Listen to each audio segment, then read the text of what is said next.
You are watching today's video technical update presented by FX Times. It is Tuesday, September 28th, 2010.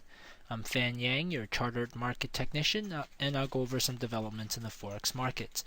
The platform I'll be using for analysis is VT Trader. The dollar-yen pair is sliding towards levels right before the intervention a couple of weeks ago, and there should be some support there. The euro continues higher against the yen, pound, and the US dollar, while gold rallies after a quick retracement. Finally, the Aussie dollar extends towards a swing projection, and the US dollar-Canadian dollar pair remains in sideways range. This video is being produced at about 12:45 p.m. Eastern Time during the New York trading session. Here's a look at the dollar-yen. Here, this huge blue candle is the Japanese intervention a couple of weeks ago. Otherwise, the market has been very bearish and actually continues to be bearish. The yen is still very, very strong. Especially with the weak dollar, this pair is reaching levels right before the intervention. So also your RSI here level testing 40, looking like it's going to break. But we should expect some support as the market heads to this intervention level.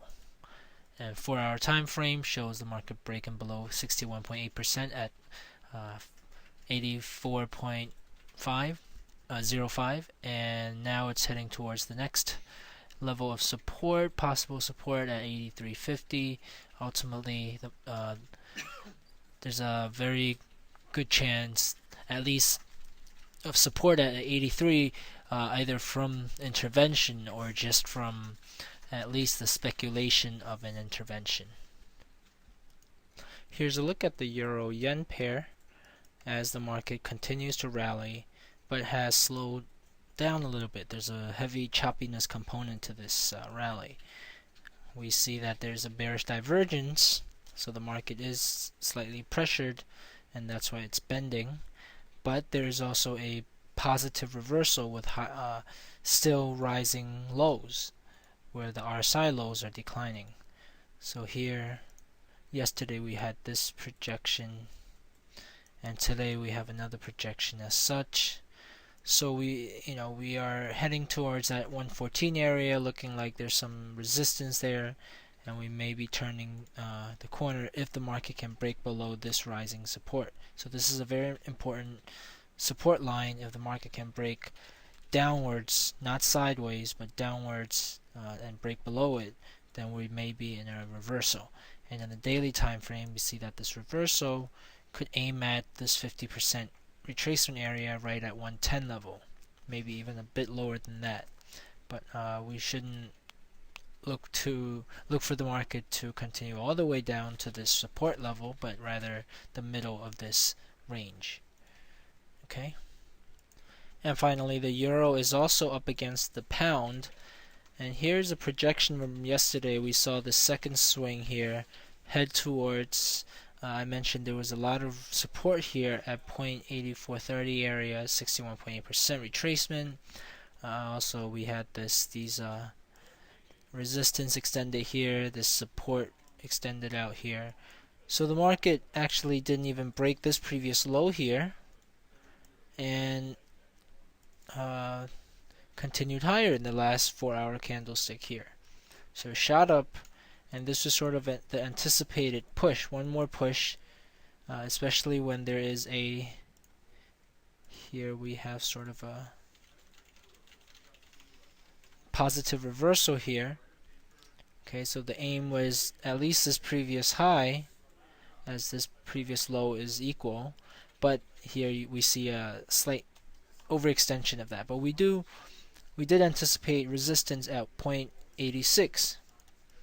So here AB equals CD. Here's one more push.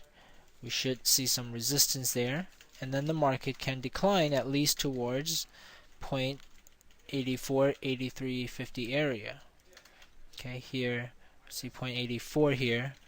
Actually, that should provide some important support for this pair at 0.84. So look for the market to find topping at 0.86, and if it does, it could continue. It could have a slightly more significant correction than this, towards 0.84, but it shouldn't go below 0.84 if it were to start the bullish trend. Otherwise, we may still be in a maybe sideways action for the rest of this year.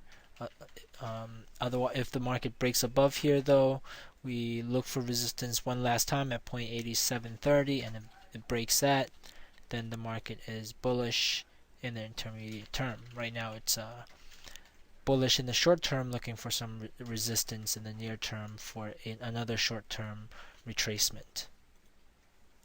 Gold continues to go where most people think it's going, up, up, up, and here is the target around 1310 area before a correction. But at the moment, by the way, the market is very overbought at the moment, but the RSI continues higher, so it's just a very strong bullish breakout. So sort of like a runaway train. But in the shorter term, in the 4-hour time frame, for example, yesterday we spotted this double top and anticipated correctly a retracement towards this zone. The market pushed lower but was rejected and closed above our 50% moving average, and here we are back in this continuation rally. So the market stays within this channel and continues higher. Here, very short term towards 1313 area, just as this is projected here as well. Okay. The Aussie dollar has been pretty persistent in its rally towards the parity level, or just below that, around 0.98, 99 area, where there's some resistance here, some Fibonacci extension targets. So in the 4-hour time frame, we see this positive reversal target, this 0.9750 area, and the market continues towards that area. So look for some minor resistance there, but the market continues to make higher highs, higher lows within this channel. Okay, the US dollar Canadian dollar pair has been ranging. You see in the 4-hour time frame, the range is about the resistance around 1.0350 and support near 1.0220 area. If the market breaks above, we have a channel breakout projection towards 1.0460. If it goes below, we have also a channel breakout projection, as well as this swing projection towards 1.01. And that wraps it up for today. Join me tomorrow at 3 p.m. Eastern Time as I host and present a live technical analysis session on fxtimes.com. You can register your email at the site and receive email invitations to this and other live events.